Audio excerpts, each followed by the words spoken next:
berbagai topik menarik dikupas dalam dialog hari ini.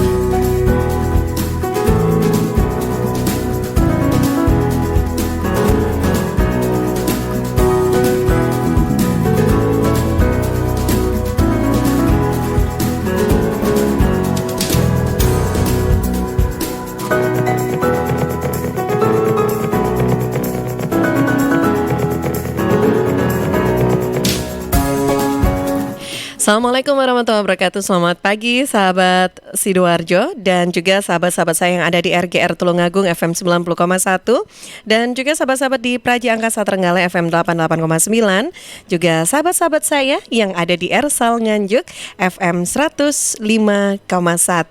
Pagi ini senang sekali saya Tika Amsar bisa hadir lagi menemani Anda di kebersamaan setiap Selasa pagi di program Safety on the Road.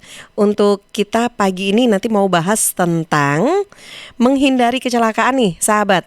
Fokus dan kecepatan antisipasi kunci terhindar dari kecelakaan. Dan pagi ini saya sudah tersambung via Zoom bersama dengan Coach Muhammad Arsyad, Coach Sigma Safety Drive and Ride. Assalamualaikum Coach Arsyad, selamat pagi. Waalaikumsalam warahmatullahi wabarakatuh Mbak Tika. Sehat Mbak Tika? Sehat, Alhamdulillah. Coach gimana? Sehat juga? Alhamdulillah, matahari bersinar cukup cerah di luar. Kayak artinya panas. Saya jadi ingat kalau kita ngomong bersinar, artinya panas di luar. Matahari bersinar cerah gitu ya. Jadi ingat lagunya Rhoma Irama deh, Coach. Oh gitu ya. Kelihatan banget. Gimana Coach? Ngefans nggak sih sama Rhoma Irama? Nggak ya? Enggak. Keliru berarti. Ya sudah deh, kalau gitu lagunya Ebit GAD aja deh kalau gitu. Gimana? Pilih-pilih nih. Oke deh, baik sahabat suara Sidoarjo. Nah ini kalau di Sidoarjo sih cerah memang sama berarti ya. Di Gresik juga cerah. Tapi saya kemarin weekend, saya waktu di Blitar itu ternyata kondisinya sejuk banget, enak. Trenggalek ya, deket sama Blitar ya. Itu hujan dari siang sampai paginya besoknya. Dan itu pun paginya masih mendung terus sampai siang. Wah enak loh. Baik. Iya, barokah katanya hujan itu adalah barokah gitu ya Coach ya. Iya, tapi kalau berlebihan jadi banjir Mbak. Nah itu dia. Jadi kalau ada hujan berdoa minta hujan yang barokah gitu ya, bukan hujan yang membawa ke bencana gitu ya, yang jelas ya.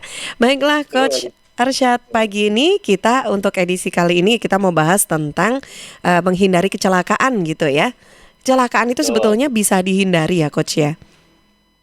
Bisa. Makanya kenapa kita hari ini menghindari dari kecelakaan?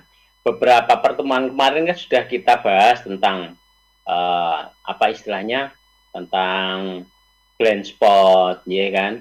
Tentang pengereman, tentang teknik berkendara, tentang bagaimana memprediksi bahaya. Itu kan sudah kita bahas semua. Nah, sekarang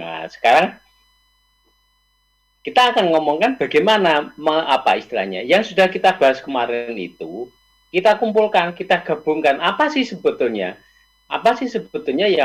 yang bisa kita tarik dari pelajaran-pelajaran dari tema-tema yang kemarin itu, gitu loh. Kan kemarin kita sudah banyak ngomong Mbak tentang jaga jarak, jarak pengereman, gitu kan? Yeah. Teknik pengereman.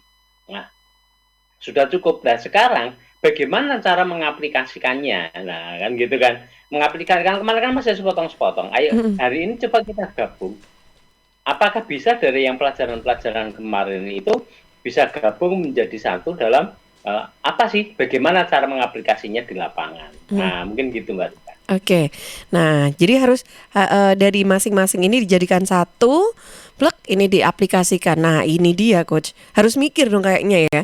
Masa kita mau naik motor mau mikir dulu ini kemarin teorinya gimana gitu. Jadi apa dulu nih yang perlu dipersiapkan? Betul. Kalau kemarin kan kita sudah sampaikan bahwa beberapa hal itu bisa kita pelajari sambil jalan, artinya sambil kita mengendarai kendaraan bisa kita aplikasikan. Nah, sekarang mungkin bagaimana sih cara mengaplikasikannya? Nah, kan gitu kan. Kemarin kan masih terpisah-pisah lah. Sekarang kita coba. Apakah kita bisa mengaplikasikan? Ya harus bisa. karena kita untuk keselamatan diri kita kan gitu Mbak Tika. Iya. Nah, boleh deh coach, ini pengen tahu tipsnya, triknya deh. Lebih ke triknya untuk kita memulainya itu bagaimana ini coach? Yeah. Jadi kalau kita kumpulkan yang sudah kemarin kita bahas itu, ya kan, kita selalu ingat bahwa di prinsip di defensive safety drafting adalah nomor satu adalah amati, ya kan, kita amati. Nomor dua adalah prediksi. Kita memprediksikan yang terburuk, ya, tapi tetap harus berdoa dan berusaha untuk yang terbaik. Dan yang ketiga adalah tindakan. Nah, kembali ke yang pertama adalah prediksi, yaitu prediksi adalah, dari yang pertama adalah amati. Jadi yang nomor satu adalah kita bisa menyebutnya aim high. Jadi memandang jauh ke depan. Oh, ini kayak judul ini ya. Kayak judul lagu itu, memandang jauh ke depan. Iya, deh kayaknya ini habis dengerin lagu-lagu deh, Coach Arsa terinspirasi dari lirik-lirik lagu deh kayaknya. Gimana Coach? Silakan lanjutkan lagi deh. Jadi nomor satu adalah aim high. Jadi memandang jauh ke depan. Artinya adalah memandang jauh ke depan itu adalah kita melihat jauh ke depan. Kemarin kan sudah kita ajarin tentang 4 second rules. Jadi kita memprediksi 4 detik yang ada di depan itu seperti apa kan gitu kan, kira-kira seperti apa, 4 detik lagi di depan itu berubah seperti apa lah, itu kan 4 second rules itu. Nah itu yang kita gunakan. Jadi dengan begitu kita sudah bisa memprediksi satu persatu. Oh ini kira-kira ke sana, ini ke sana. Oh ada anak kecil di sini, kira-kira dia nyebrang enggak lah. Nah kita sudah bisa mengamati itu semuanya. Informasi itu kita kumpulkan sebanyak mungkin. Makanya pertama kali kita sebutnya adalah pandang jauh ke depan. Ya kan, terutama kemarin kita bahas tentang blind spot dan sebagainya. Berarti kan pandangan kita kan nggak jauh ke depan kan Mbak, itu Mbak, nggak bisa jauh ke depan lah. Efeknya apa? Efeknya kalau kita nggak bisa memandang jauh ke depan, kita nggak bisa memprediksi semua bahaya yang kemungkinan terjadi yang ada di depan. Nah itu yang nomor satu Mbak. Jadi kita pandang jauh ke depan. Nah itu nomor satu Mbak Tika. Oke, baik. Ini yang pertama kali jauh ke depan dulu gitu ya, Coach ya. Tapi yang jelas kendaraan itu juga perlu dipersiapkan ya, dicek-cek dulu nih sebelum berangkat gitu ya. Kalau pengecekan kendaraan kemarin kita sudah melakukan pengecekan, ya kan. Nah kalau hari ini yang kita bahas adalah drivernya ini, orangnya ini, ya kan gitu kan. Orangnya. Jadi orangnya yang hari ini akan kita bahas. Kalau tadi yang pertama adalah pandang jauh ke depan, yang kedua adalah ketahui situasi. Nah, ini penting ini, nggih kan? Ketahui situasi. Kalau sekarang kan sudah macam-macam, nggih, teknologi sudah macam-macam. Kondisi jalan seperti apa, lewatnya mana, petanya mana kan gitu kan. Ya, penting jangan kesasar kan gitu kan. Beberapa kejadian kemarin yang ada di sharing di berita, dia mengikuti apa istilahnya GPS dari internet tambah kesasar gitu loh. Nah makanya kenapa kita ngomong yang kedua adalah ketahui situasi jalan. Kita mengetahuinya itu situasi jalan itu sampai kiri kanannya itu bagaimana, bahu jalannya seperti apa. Nah termasuk kondisi jalannya seperti apa, estimasinya nanti macet apa enggak. Estimasinya nanti ada demo apa enggak? Hari ini ada demo enggak Mbak? Nggak ada deh kayaknya ya. Nggak ada ya Rin ya? Nggak ada. Apa ya kelihatannya yang ada hari ini. Lah, kita harus tahu tentangnya itu gitu loh. Tujuannya adalah kalau kita bisa sudah tahu kondisi jalannya dengan pasti, itu apa istilahnya, kita lebih nyaman saat berkendara gitu loh. Kalau saya GPS itu pasti Mbak, harus. Ya kan? Harus menggunakan GPS itu. Maksudnya GPS ini adalah gunakan informasi penduduk sekitar. jadi sebelum kita masuk ke satu daerah, kalau kita nggak hafal, ya kan, kita menggunakan GPS-nya adalah gunakan penduduk sekitar. Jadi paling tidak kita tanya, ya kan, mungkin di apa istilahnya di minimart atau apa, kita tanya jalan sini. Kalau saya mau ke sini jalannya yang mana gitu loh. Jadi kita jangan overconfident. Paling tidak kita tanya, mohon maaf ya, di Google Map gitu. Jangan overconfident gitu loh. Jadi ada baiknya kalau kita nggak yakin, kita berhenti dulu, kita tanyakan. Nah, kita tetap menggunakan itu Mbak Tika. Jangan fokus ke satu apa istilahnya satu GPS saja. Kita bisa yang paling benar adalah yaitu tadi gunakan penduduk sekitar. GPS juga kan sama aja gitu loh Mbak Tika. Ya, baik. Nah, Coach, ini sebelum dilanjutkan, kita boleh dong sapa dulu semua sahabat-sahabat kita yang sedang menyimak juga perbincangan kita pagi hari ini. Yang mau gabung, yang ingin sharing juga, silakan ya. Saya masih buka kesempatan untuk Anda bisa gabung. Telepon bisa di 0318961514 atau WA 082132640109. Saya mau sapa dulu dong di Praja Angkasa Trenggalek ya. Tadi atau di Ersal Nganjuk tadi yang nyapa saya juga nih di YouTube. Katanya lagi cerah aja di sana gitu.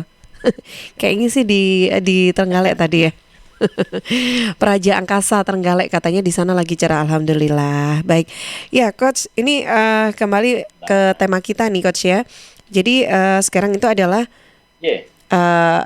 kalau kita berkendara itu yang dipastikan adalah memandang dulu yang jauh, terus memastikan yang dekat juga gitu kan ya. Jarak untuk perpindahan dari setiap step by stepnya itu kita butuh waktu berapa lama sih, Coach? Alhamdulillah Allah itu memberikan kita otak itu kan hebat ya. Salah satu kelebihannya manusia ya. Ini adalah otak manusia. Betul. Jadi sebetulnya yang ada itu sebetulnya sekian detik itu sudah bisa masuk. Artinya sebetulnya otak kita cukup mampu untuk ini gitu loh. Cukup mampu. Makanya kenapa saya selalu ngomong dalam berkendara itu ya udah kita harus fokus yang apa ada yang di jalan gitu loh. Jadi kita fokus dalam perjalanan kita. Kita kan nggak mungkin Mbak. Kita di jalan terus kita mohon maaf ini kita mikir bon-bonan gitu kan nggak mungkin lunas kan. Nah gitu loh. Artinya kita mikir pekerjaan pun juga tetap nggak mungkin bisa selesai kan. Artinya bahwa pada saat di jalan adalah kita fokus saat di jalan.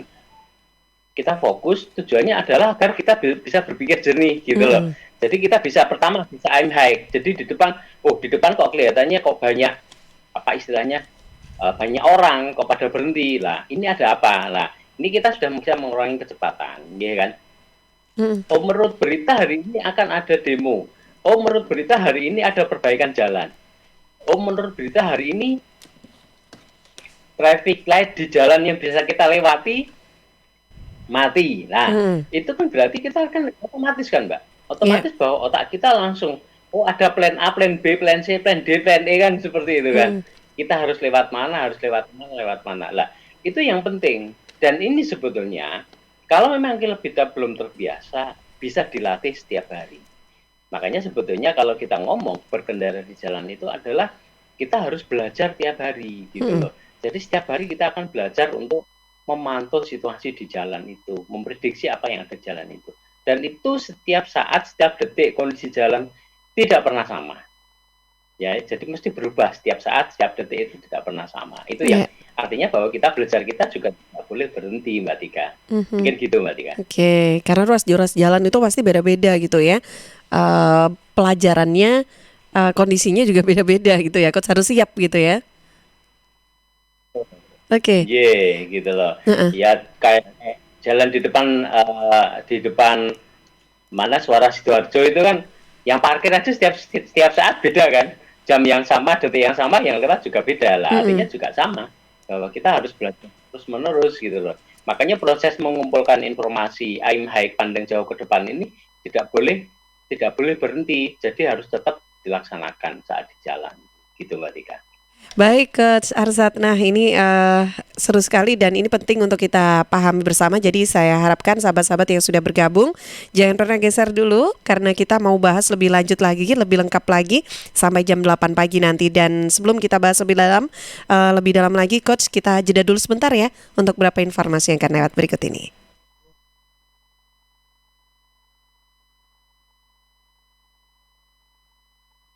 Suara Sidoarjo, lembaga penyiaran publik lokal pemerintah Kabupaten Sidoarjo.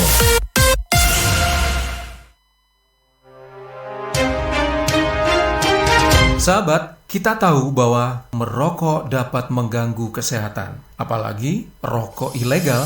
Ciri-ciri rokok ilegal yaitu rokok yang beredar di pasaran tanpa pita cukai, memakai pita cukai palsu, memakai pita cukai bekas, atau rokok yang memakai pita cukai yang salah peruntukan. Dengan harga jual yang murah, maka rokok ilegal pasti berdampak negatif, diantaranya meningkatkan jumlah perokok pemula dan juga berdampak pada penerimaan negara. Mari bersama-sama memberantas rokok ilegal. Iklan layanan masyarakat ini dipersembahkan oleh Bea Cukai Sidoarjo. Tisu, masker, hand sanitizer, apalagi ya? Situ mau kerja atau mau camping sih? Kayak mau naik gunung aja. Hello, selama ini kemana aja? Ini yang perlu disiapin buat adaptasi kebiasaan baru alias new normal. Sekarang ini kita kudu dan harus terbiasa dengan kebiasaan hidup sehat, bersih, sesuai protokol kesehatan. Saat ini kita dalam perubahan pola hidup dalam situasi pandemi COVID-19. Jadi kita perlu melaksanakan adaptasi kebiasaan baru atau protokol kesehatan dalam kegiatan sehari-hari. Jangan lupa pakai masker, tetap jaga jarak, sering cuci tangan pakai sabun dengan air mengalir. Sediakan hand sanitizer kemana-mana. Kalau flu, di rumah saja. Nggak perlu bersalaman, say hello saja. Kalau nyampe di rumah, langsung mandi. Gunakan uang elektronik. Kalau naik kendaraan umum, jaga jarak. Balita atau lansia di rumah saja. Ayo menuju new normal dengan melaksanakan protokol kesehatan dan menerapkan adaptasi kebiasaan baru. Hei, udah jam berapa nih? Kebiasaan telat juga masuk new normal ya? Ada yang kurang satu, uang sakunya belum. Iklan layanan masyarakat ini persembahan Dinas Kesehatan Kabupaten Sidoarjo. Peraturan Gubernur Nomor 53 Tahun 2020 tentang penerapan protokol kesehatan dalam pencegahan dan pengendalian COVID-19 mulai berlaku efektif. Berisi tentang pengendalian aktivitas masyarakat untuk mencegah penyebaran COVID-19. Ini berlaku untuk setiap orang, setiap pelaku usaha, sampai pengelola, penyelenggara, dan penanggung jawab tempat dan fasilitas umum. Menurut Beni Sampirwanto, Kepala Dinas Kominfo Jawa Timur, implementasinya pada pembatasan kegiatan masyarakat di tempat publik, pembatasan jam kegiatan masyarakat termasuk kegiatan usaha, penutupan ruas jalan, sampai isolasi skala RT, RW, dusun, sampai desa atau kelurahan. Sanksi juga disiapkan untuk para pelanggar, mulai dari teguran lisan, menyita KTP, kerja sosial, sampai denda. Bahkan untuk pelaku usaha, jika tetap bandel, terancam pencabutan izin usaha. Apabila sebuah usaha tetap bandel, maka pada tindakan berikutnya Satpol PP bisa melakukan penalti 2 kali dari yang pertama tadi. Mikro menjadi 1 juta, kecil menjadi 2 juta, menengah menjadi 10 juta, dan usaha besar menjadi 50 juta. Apabila pelaku usaha tadi masih bandel, maka Satpol PP akan merekomendasikan kepada pejabat berwenang untuk mencabut izin usahanya. Pemerintah Provinsi Jawa Timur berharap masyarakat patuh pada protokol kesehatan supaya penyebaran COVID-19 bisa terkendali. Caranya, lakukan 3M sehari-hari, memakai masker, mencuci tangan pakai sabun dengan air mengalir sesering mungkin, dan menjaga jarak minimal 1 meter.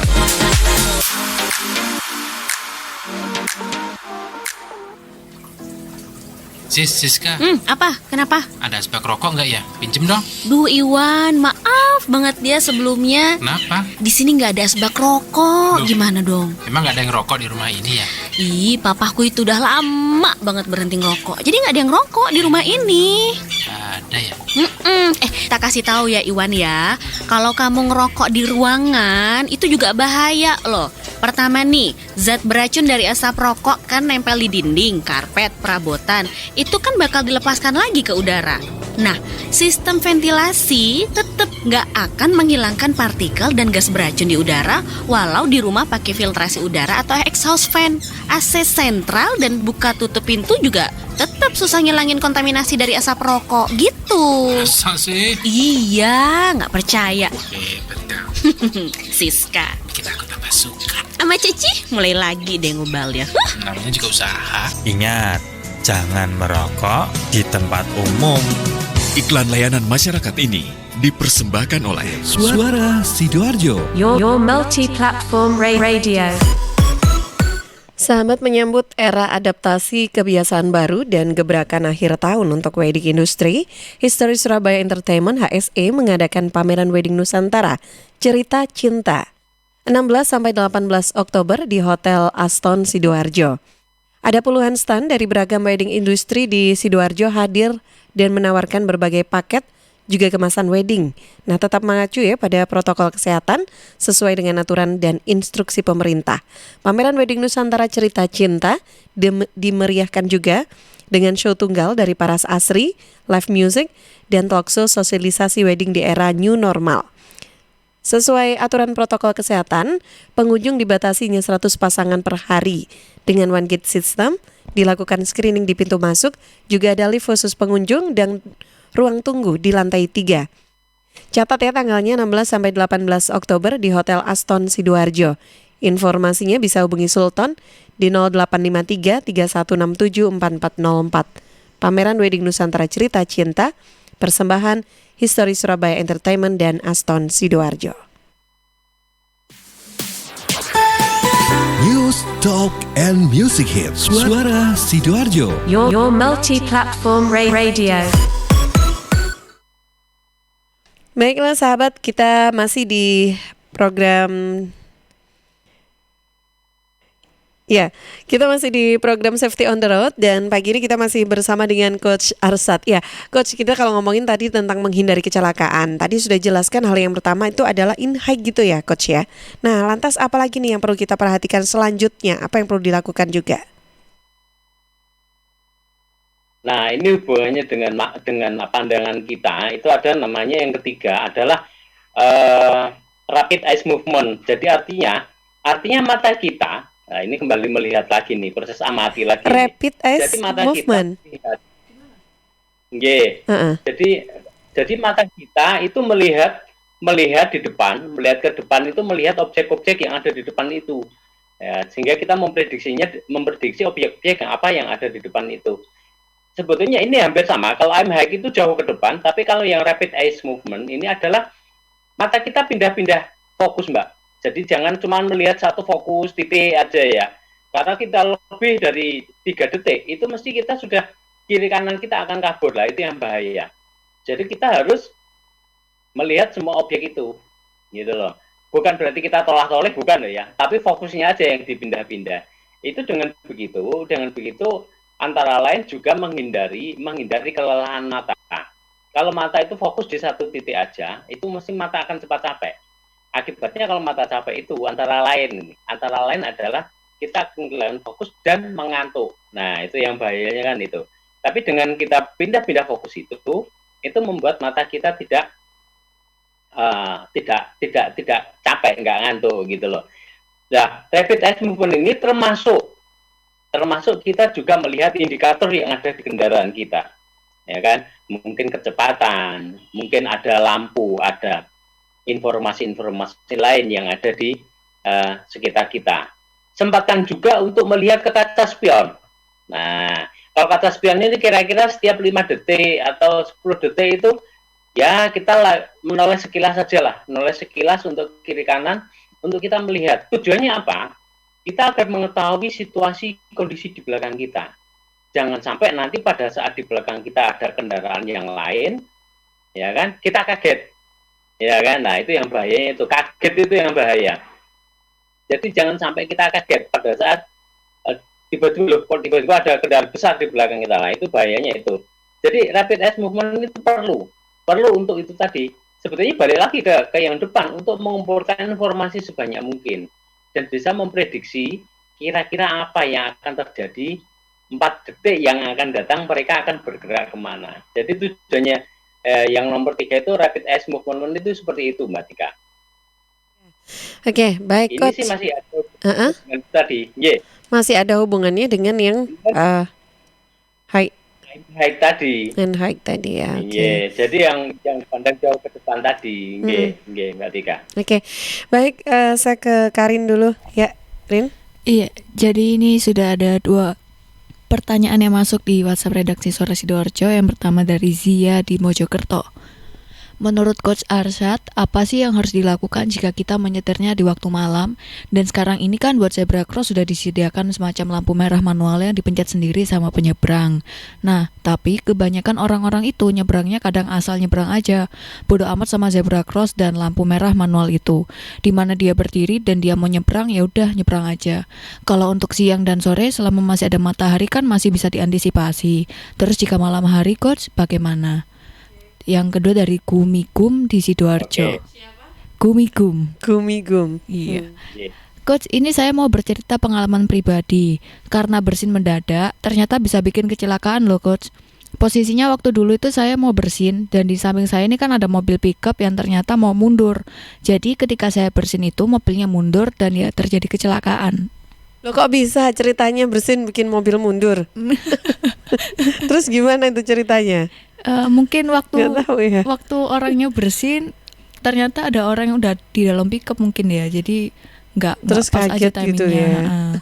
Apa berarti bersin itu harus ditahan ya, Coach, ketika sedang di jalanan atau lagi sedang menyetir? Oke. Ya, udah ya. Saya kok gagal fokus dengan pertanyaan yang kedua gitu ya. Silahkan Coach, boleh deh ditanggapi, ini generasi muda ini kayaknya di Sidoarjo kayaknya yang gabung ini. Silakan Coach. Tanggapin yang kedua dulu ini, yang nomor 2 dulu. Kenapa Coach kok nanggepin yang kedua dulu? Karena bersin itu, ya kan? Bersin itu tidak boleh ditahan. Oke. Kan gitu kan? Bersin itu tidak boleh ditahan. Menurut kesehatan tidak boleh ditahan. Karena kalau ditahan nanti bisa menyebabkan apa istilahnya? Kalau dia nggak bisa keluar lewat hidung, ya kan? Atau lewat mulut, dia akan merusak gendang telinga. Nah, itu yang bahaya. Jadi nggak apa-apa bersin. Iya. Kenapa bersin menyebabkan apa tadi? Mobilnya mundur. Ini saya juga masih agak bingung ini. Ini posisinya mobilnya di mana? Nanti kah? Saya heran. Ya ini punya kekuatan super apa gitu loh ya. Kok bisa bersin mobilnya langsung mundur? Enggak. Mungkin mobilnya berhenti nih, Mbak.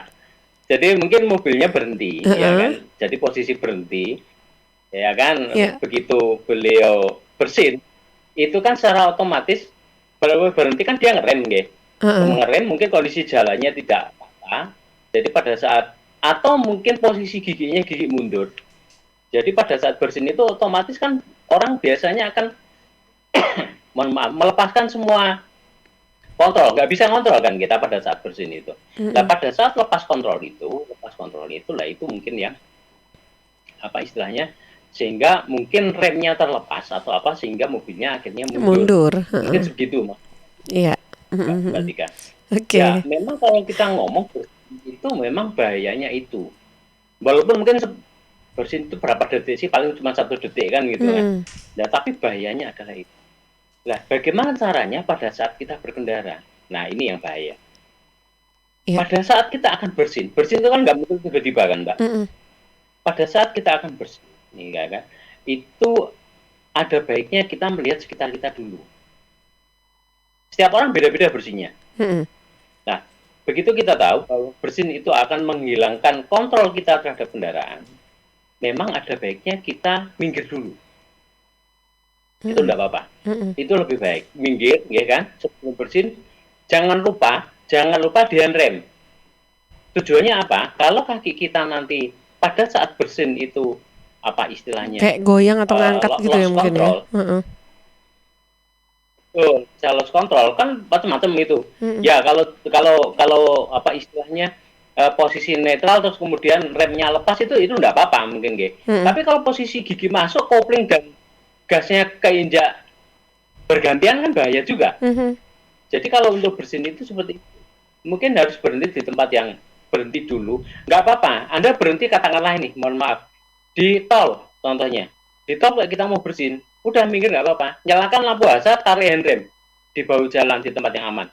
Selesaikan bersinnya dulu kan gitu kan. Kan ada orang yang bersin cuma sekali, ada yang beberapa kali bersin-bersinnya. Lah itu berhenti dulu. Karena memang bersin ini bahaya. Ya kan? Karena kita akan lost control. Dan ya itu tadi bisa menyebabkan mobil mundur. Walaupun saya estimasinya adalah kendaraan ini berhenti harusnya. Sehingga bisa terjadi kecelakaan. Jadi memang benar, bersin itu kalau memang nggak bisa kita kontrol dengan baik, itu akan bisa menyebabkan terjadinya kecelakaan, Mbak Tika. Gitu mungkin Mbak Tika nggih, untuk jawaban Oke. yang nomor 2 nggih. Iya.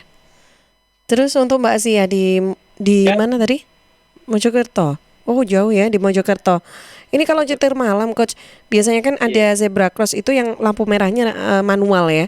Jadi dipencet sendiri itu untuk penyeberang. Tapi kadang itu ada orang yang nyebrang tapi nggak lewat zebra cross gitu. Terus itu kan nggak kelihatan ya, Coach ya. Gimana kalau seperti itu, kan bikin kaget pengendara kan pastinya. Apalagi kalau jalannya gelap, yang nyebrang pakai baju hitam-hitam. Kayak Batman. Itu nggak kelihatan, Mbak. Iya dong. Menyatu dengan cahaya. Beberapa kali seperti itu. Cahaya gelap maksudnya. Nah, saya beberapa kali sempat seperti itu ya. Malam, rumah saya kan di desa. Jadi kalau saya pulang gitu, kadang-kadang kalau malam itu ada orang nyebrang itu tadi sama. Ngawur seperti itu. Tiba-tiba ada bayangan berkelebat, jadi bingung gitu kan. Ya itu tadi. Kalau malam itu banyak Batman. Jadi kita harus hati-hati. Ini hubungannya dengan yang pertama tadi, Mbak Tika. I'm high. Ya, gitu loh. Jadi kita balik ke yang I'm high itu tadi, bahwa kita harus memandang jauh ke depan. Tujuannya untuk itu mungkin ya. Oke, baik. Sehingga kita bisa. Jadi kita bisa memprediksi gerakan itu. Memang susah kalau malam, makanya bahayanya kalau malam itu kalau kita memang melewati, mohon maaf ini, daerah yang padat itu memang kita harus hati-hati. Mata kita yang harus lebih banyak harus lebih aktif untuk melihat. Aim high-nya harus lebih difokuskan lagi gitu loh. Rapid eye movement-nya juga sama. Jadi kita harus melihat kiri kanan ini gelap-gelap ini ada Batman enggak gitu loh. Jangan nanti tiba-tiba ada Batman menyeberang lah. Itu memang agak susah. Jadi kalau malam itu sebetulnya kendalanya itu. Mungkin kalau sudah malam sekali di atas jam 10 lah itu jalan lagi sepi Mbak Tika. Itu lebih sepi. Tapi kalau masih di bawah jam 10 ya Batman ini masih banyak. Jadi kita harus hati-hati di situ. Mungkin itu Mbak Tika. Ya. Oke, baik, 2 pertanyaan sudah dijawab ya oleh Coach Arsad. Saya mau sapa dulu juga nih Coach, ada Bu Yulia yang ada di Gedangan. Selamat pagi untuk Coach Arsad.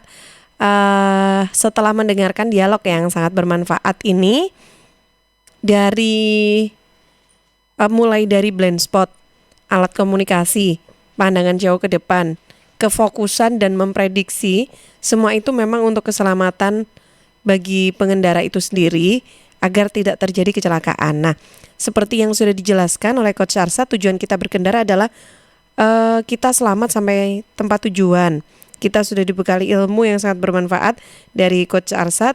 Alangkah baiknya kalau kita itu juga berdoa sebelum naik kendaraan. Terima kasih Coach. Oke, terima kasih juga Bu Yulia yang ada di Gedangan nih Coach. Benar banget ya. Persiapan harus ada doa gitu katanya ya. Ya, makanya pada saat kita awal tadi kita sampaikan, pada saat kita memprediksi, ya kan setelah amati kan prediksi Mbak. Saat prediksi itu kita harus memprediksikan yang terburuk yang ada di depan. Tetapi kita harus berdoa dan berusaha. Jangan lupa ini berdoa itu nomor 1 memang. Jadi kita tetap harus berdoa dan berusaha untuk mendapatkan yang terbaik. Tapi tetap prediksinya tetap yang terburuk kalau saat berkendara di jalan itu.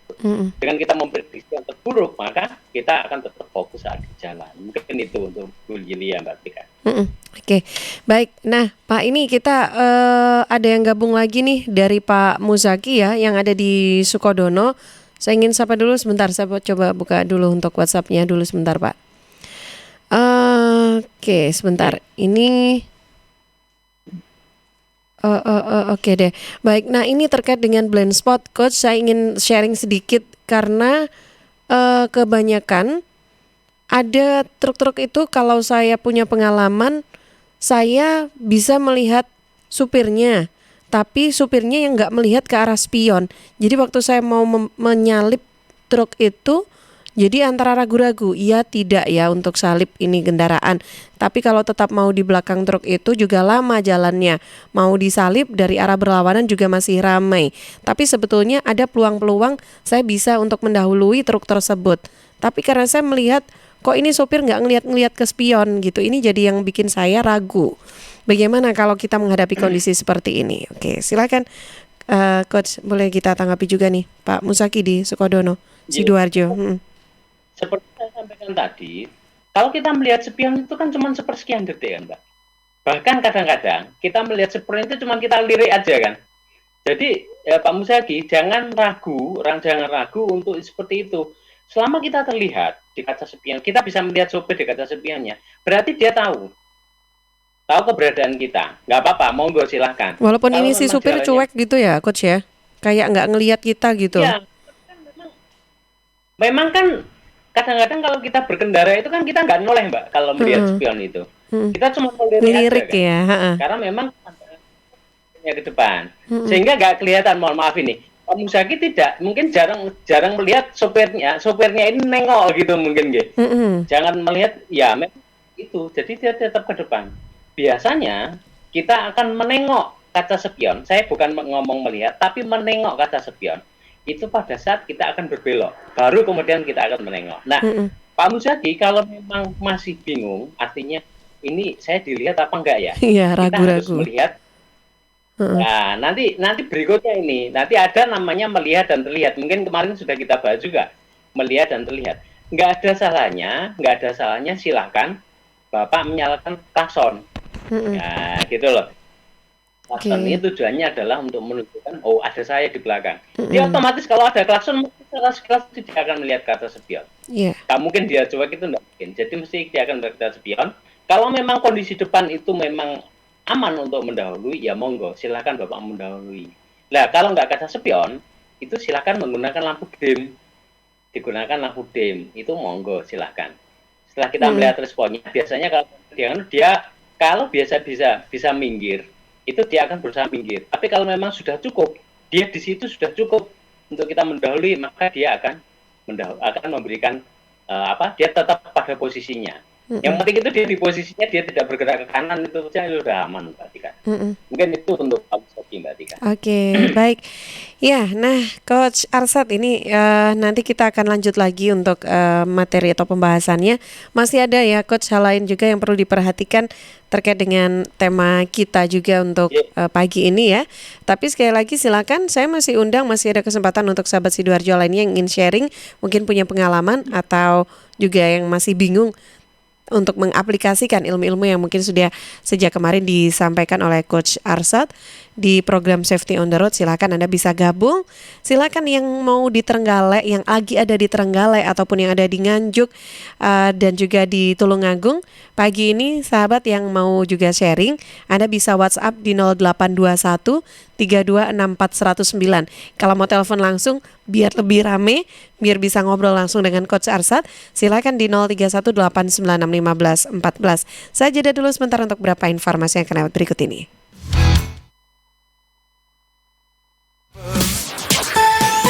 News, Talk, and Music Hits. Suara Sidoarjo. Your multi-platform radio. PT Inet Global sejak tahun 2005 bergerak di bidang ICT, Information and Communication Technology, Internet Service Provider atau ISP, web hosting dan domain, fiber optic system, dan satelit atau VSAT, memberikan layanan jasa koneksi internet ke seluruh dunia dengan kecepatan tinggi dan harga yang kompetitif. Juga memberikan solusi dan jasa konsultasi pendistribusian koneksi internet, menyediakan solusi ICT yang komprehensif, terpadu, dan disesuaikan bagi pengguna yang mencakup data infrastruktur, managed service, cloud computing, IT services, serta layanan digital yang fokus untuk memanfaatkan peluang yang mendukung dan menambah nilai pada bisnis utama tiap customer. Untuk layanan dan servis Inet, hubungi kantor pusat Jalan Kuningan Barat nomor 8 Jakarta. Telepon 021 299 66900. Kantor Surabaya, Intiland Tower lantai 11, Jalan Panglima Sudirman 101-103 Surabaya. Telepon 031 535 3955 031 535 3955. Inet Globalindo, the best service for great solution. Stunting itu apa, Bu? Stunting itu kondisi gagal tumbuh yang ditandai dengan tinggi badan yang lebih pendek dibanding anak-anak seusianya. Penyebabnya, kurangnya asupan gizi yang diterima janin atau bayi. Akibat stunting dapat menurunkan kecerdasan, rentan terhadap penyakit, setelah tumbuh dewasa, kurang produktif, dan menyebabkan kerugian ekonomi. Stunting itu dapat dicegah dengan mengoptimalkan pengasuhan 1000 HPK atau 1000 hari pertama kehidupan, yaitu sejak janin dalam kandungan sampai bayi berusia 2 tahun. Selama hamil, periksakan minimal 4 kali, konsumsi gizi seimbang, dan berikan stimulasi pada janin dalam kandungannya. Setelah anak lahir, lakukan inisiasi menyusu dini. Segera ikut KB dengan menggunakan kontrasepsi. Berikan ASI eksklusif sampai 6 bulan. Berikan ASI dan makanan pendamping ASI sampai 2 tahun. Berikan stimulus atau rangsangan yang tepat sesuai usia. Pantau perkembangan anak dengan kartu kembang anak atau KKA. Untuk pertumbuhan, pantau dengan kartu menuju sehat atau KMS. Rajin mengikuti kelompok kegiatan bina keluarga balita atau BKB dan posyandu. Jangan lupa ikut KB untuk mengendalikan kehamilan agar tidak terjadi 4T. Terlalu muda, terlalu tua, terlalu banyak, terlalu sering. Dan jika ada masalah, segera konsultasikan kepada kader BKB, kader posyandu, PKB atau PLKB, bidan, dokter, atau layanan kesehatan terdekat. Ayo, kita cegah stunting. Jika bukan kita, siapa lagi? Jika bukan sekarang, kapan lagi? Iklan layanan masyarakat ini dipersembahkan BKKBN Provinsi Jawa Timur. Halo arek-arek Jawa Timur, piye kabare? Muga-muga kabeh apik yo. Saya Via Valen mau mengajak kita semua untuk tetap jaga kesehatan di tengah pandemi. Yuk ikut gerakan pakai masker dan tetap ikuti anjuran pemerintah. Dengan cara tetap jaga jarak, sering cuci tangan pakai sabun, hindari keramaian, dan pakai masker kalau keluar rumah. Yuk jaga kesehatan karena banyak orang tersayang yang ingin terus bersamamu. Bersama, kita lawan COVID-19 dengan terus mengingatkan hal-hal baik. Masih banyak banget saudara kita yang belum paham betapa bahayanya COVID-19. Oleh sebab itu, penting untuk kita saling mengingatkan. Semoga kita semua selalu sehat dan tetap produktif di kala pandemi. Ingat, ojo lali nggawe masker ya. Ambo dapet kabar, keceknya dana desa di kampung Ambo tidak sampai 1 miliar do. Loh. Kok iso? Di kampungku sampai 1 miliar loh. Lah, tak percayanya aku. Di kampungku setengahnya pun tak sampai. Macam mana itu? Apa nih? Kenapa bisa beda-beda macam itu? Sudah, tidak usah ribut. Saya teh yang belum dapat malah biasa aja. Ibu-ibu jangan ribut. Dengar dulu nih karena radio. Pak desa nggak bisa tiba-tiba mau bikin SMA gitu ya. Gitu. Jadi memang harus ada pemahaman atau kompetensi yang baik dari aparat desa itu untuk merencanakan pembangunan. Belum lagi pertanggungjawabannya. Setiap uang yang dikeluarkan tentu harus dipertanggungjawabkan ya. Dapat dana desa itu penting. Lebih penting lagi, penyaluran dana yang tepat sasaran dan transparan. Tapi yang sangat penting, bagaimana kita mengawasi penggunaan dana desa dan mau melaporkan jika terjadi kecurangan. Ayo, kawal dana desa untuk kesejahteraan rakyat. Saya yakin sebetulnya semua ibu ingin memberikan ASI eksklusif untuk buah hatinya. Saat kita menyusui si bayi itu ya, rasanya kita ini adalah ibu sejati. Namun kadang banyak ibu yang tidak percaya diri untuk menyusui karena mungkin ASInya sedikit dan keluarnya tidak lancar. Supaya ASI ibu lancar dan berlimpah, bisa minum ASI Fit. Adalah suplemen yang terbuat dari herbal, yaitu ekstrak dari daun katuk. Daun katuk sudah secara turun-temurun digunakan oleh orang-orang tua kita dulu untuk melancarkan ASI dan membantu agar ASI jadi banyak dan berlimpah. Anda yang minum ASI Fit bisa memberikan ASI eksklusif dengan penuh percaya diri. Kelebihan lain dari ASI Fit adalah mengandung vitamin B kompleks yang membuat ibu selalu bugar. Biasanya kalau kita punya bayi tuh sering begadang kan? Bayinya bangun malam-malam, rewel dan nangis. Nah, dengan kandungan vitamin B kompleks di dalam ASI Fit, ibu akan selalu bugar. Sehingga ASI pun semakin lancar. Dengan ASI Fit, ASI lancar, ibu bugar, anak pintar. Ayo, dukung ASI eksklusif. Holding close, holding tight. Pilbub bermartabat, Sidoarjo hebat. Sidoarjo, yuk podo semangat. Kita sama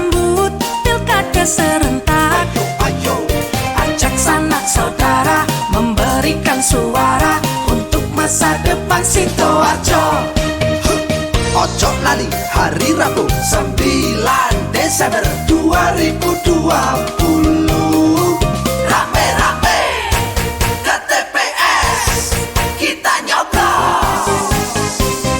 Yuk warga Sidoarjo, pakai hak pilih kita untuk milih bupati dan wakilnya. Sukseskan pilgub langsung, umum bebas rahasia, jujur adil serta bermartabat. Yuk warga Sidoarjo, pakai hak pilih kita untuk milih bupati dan wakilnya. Sukseskan pilgub langsung, umum bebas rahasia, jujur adil serta bermartabat.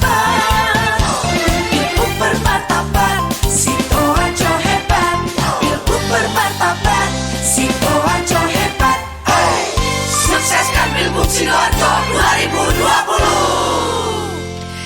Sahabat sudah rindu barbekyuan di pinggir kolam renang sambil menikmati alunan live music ala Hotel Premier Place? Ya, sahabat Premier Place Hotel hadir kembali dengan barbecue dinner all you can eat. Makan sepuasnya sambil ditemenin live music, pas ya untuk Anda yang ingin merayakan ulang tahun, arisan, atau sekedar kongko santai selepas ngantor. Tapi juga jangan lupakan tetap jaga protokol kesehatan. Catat ya harinya, setiap Jumat mulai jam 6:30 malam. Promo sama Oktober, diskon 30% nih sahabat. Nah, yang lebih spesial lagi buat pecinta kopi, pernah mencicipi kopi yang dimasak di atas pasir panas? Wajib mencoba sensasi Turkish Coffee ini sahabat. Dengan pilihan kopi Arab atau kopi Turki. Metode penyajian yang unik juga bisa menjadi konten sosial media Anda. Staycation juga bisa di Hotel Premier Place dengan konsep semi resort dan outdoor swimming pool. Dan Anda bisa tentunya dapatkan rileksnya, santainya, dan juga tetap menerapkan protokol kesehatan. Mau harga murah? Cek ya di website premierplacehotels.com. Premier Place Hotel ada di Jalan Raya Juanda nomor 73 Sidoarjo. Telepon 031 868 5555 dan juga follow Instagram di @Premier Place Hotels. Informasi ini dipersembahkan oleh Premier Place Hotel Juanda. News, Talk, and Music Hits. Suara Sidoarjo. Your multi-platform radio. Masih di program Safety on the Road, kita masih bahas menghindari kecelakaan. Masih bersama Coach Arsat. Nah Coach, sebelum dilanjutkan saya ke redaksi.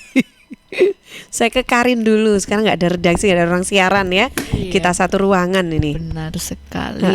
Jadi meskipun feedernya satu ruangan, akhirin pertanyaannya. Iya, jadi ini ada pertanyaan dari Instagram dan juga dari Twitter. Yang pertama di Instagram itu ada Mawar Hitam 17. Waduh. Slang ini.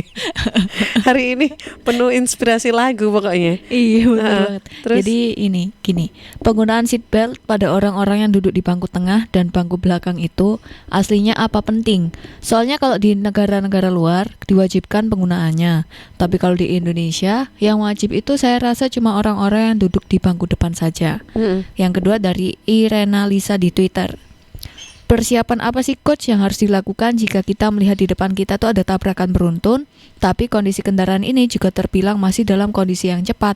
Karena kan sebagai pengguna sepeda motor, kita juga perlu menjaga agar jangan sampai melakukan manuver yang terlalu mengagetkan, alias main selonong kiri dan kanan.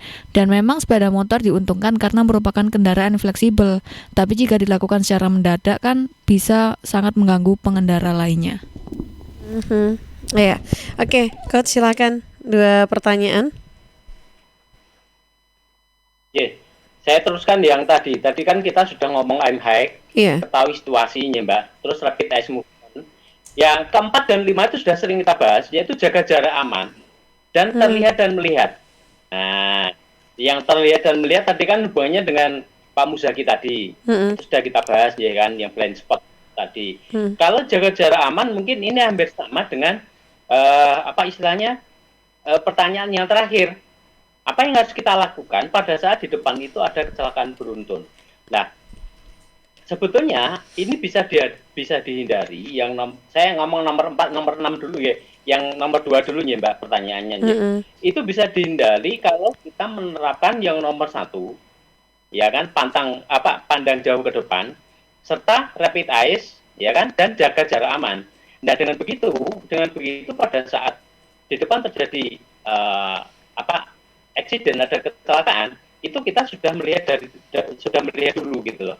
Memang ada susahnya kalau memang jaraknya sudah jelas tidak bisa kita hindari, ya kan? Tidak bisa kita hindari. Memang nanti mungkin suatu saat kita akan bahas Mbak, cara jatuh yang aman. Masa ada cara jatuh yang aman? Gitu. Ya, tapi paling enggak kita harus bisa mengurangi resiko terjadinya terjadinya resiko luka itu Mbak. Nanti kita akan bahas. Khusus untuk sepeda motor itu bagaimana kalau kita menghindari. Jadi memang benar kalau memang sudah jaraknya sudah memungkinkan, ya kita harus siap-siap jatuh. Nah itu nanti kita akan berikan. Jadi ada caranya. Memang beda antara jatuh dengan kita nggak persiapan, dengan persiapan itu ada bedanya. Nah nanti memang kita harus siap. Apakah kita akan ngerem ataukah kita akan menghindar atau kita akan jatuh. Lah itu memang kita harus siap saat ada di jalan.